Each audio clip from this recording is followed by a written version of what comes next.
A portion of today's video is sponsored by Lexus USA. More on them later. Hey everybody, Josh here. One of the best things about owning an electric vehicle is being able to charge at home and waking up to a full charge. However, if you live in a crowded city or an apartment, charging can be a challenge and you'll have to find other ways to charge your vehicle. On my recent trip to Taiwan, I learned of how one company named Gogoro has solved this problem of charging in an urban environment completely with a unique battery swapping system. Let's have a look.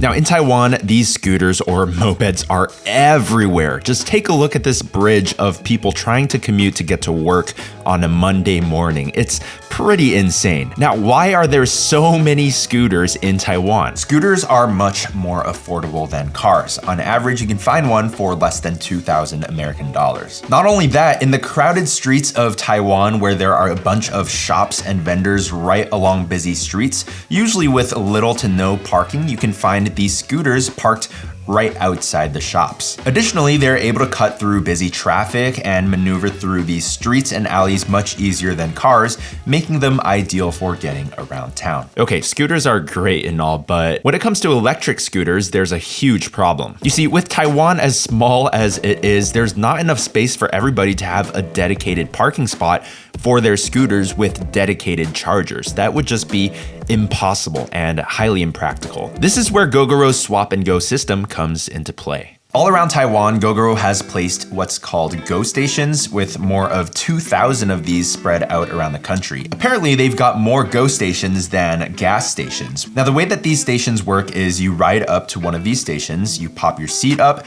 take out the batteries, then find an empty slot on the power station to put the batteries in. Then after a couple of seconds, fresh, fully charged batteries will pop out. Pop them back into your scooter, and in just a couple of seconds, you're off riding again with a full charge. Now, I was able to find one of these Go stations, and it wasn't long before I got to see someone do it in real time. Check out this lady riding up with her Gogoro scooter. Now, some scooters actually take 2 batteries, but the one that she's riding only takes 1. This model is a bit cheaper and has a bit less range. Now, after she taps the confirmation on the screen, a couple of seconds later, you'll see a battery pop out on the bottom. Now, these batteries are actually pretty heavy, like maybe 20 or 25 pounds.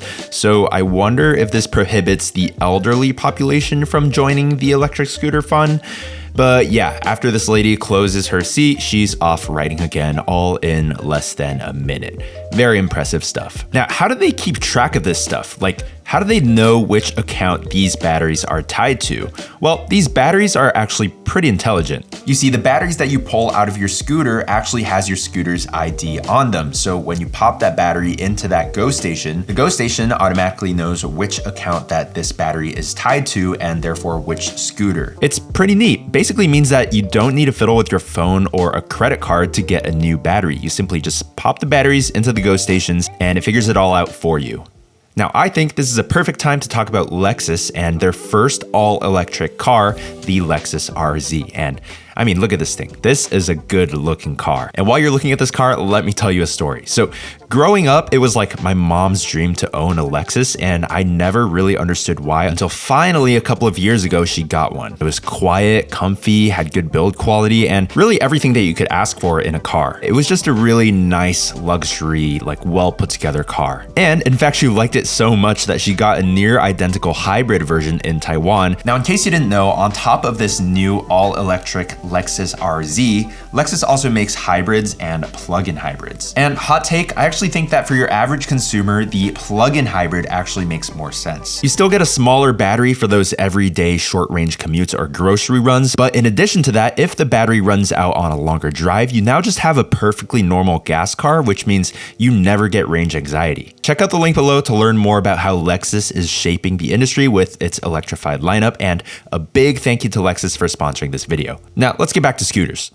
Now, I actually had the chance to go to a store in Kaohsiung and ride one of these scooters, although without a license, I wasn't able to take it on the streets. But yeah, I gotta say they are very, very smooth and nice to ride. With an electric scooter, you of course get all of the benefits of the smooth acceleration, less maintenance, and the fact that your phone is your key, but also the fact that you don't get a butt massage at every stoplight. One thing I noticed in Taiwan was just the amount of food delivery drivers using Gogoro scooters. It actually makes a lot of sense as these people probably ride a lot, so fuel and maintenance savings are going to be pretty significant. Now, you might be thinking, great, let's bring this tech to cars. Well, actually, it's already here. NIO has already built several hundred of these swappable battery stations, although they are exclusive to NIO cars. I think for battery swapping to really become mainstream in cars, there needs to be some sort of modular approach to the swapping systems, like maybe a swapping system that any car with any size battery can use.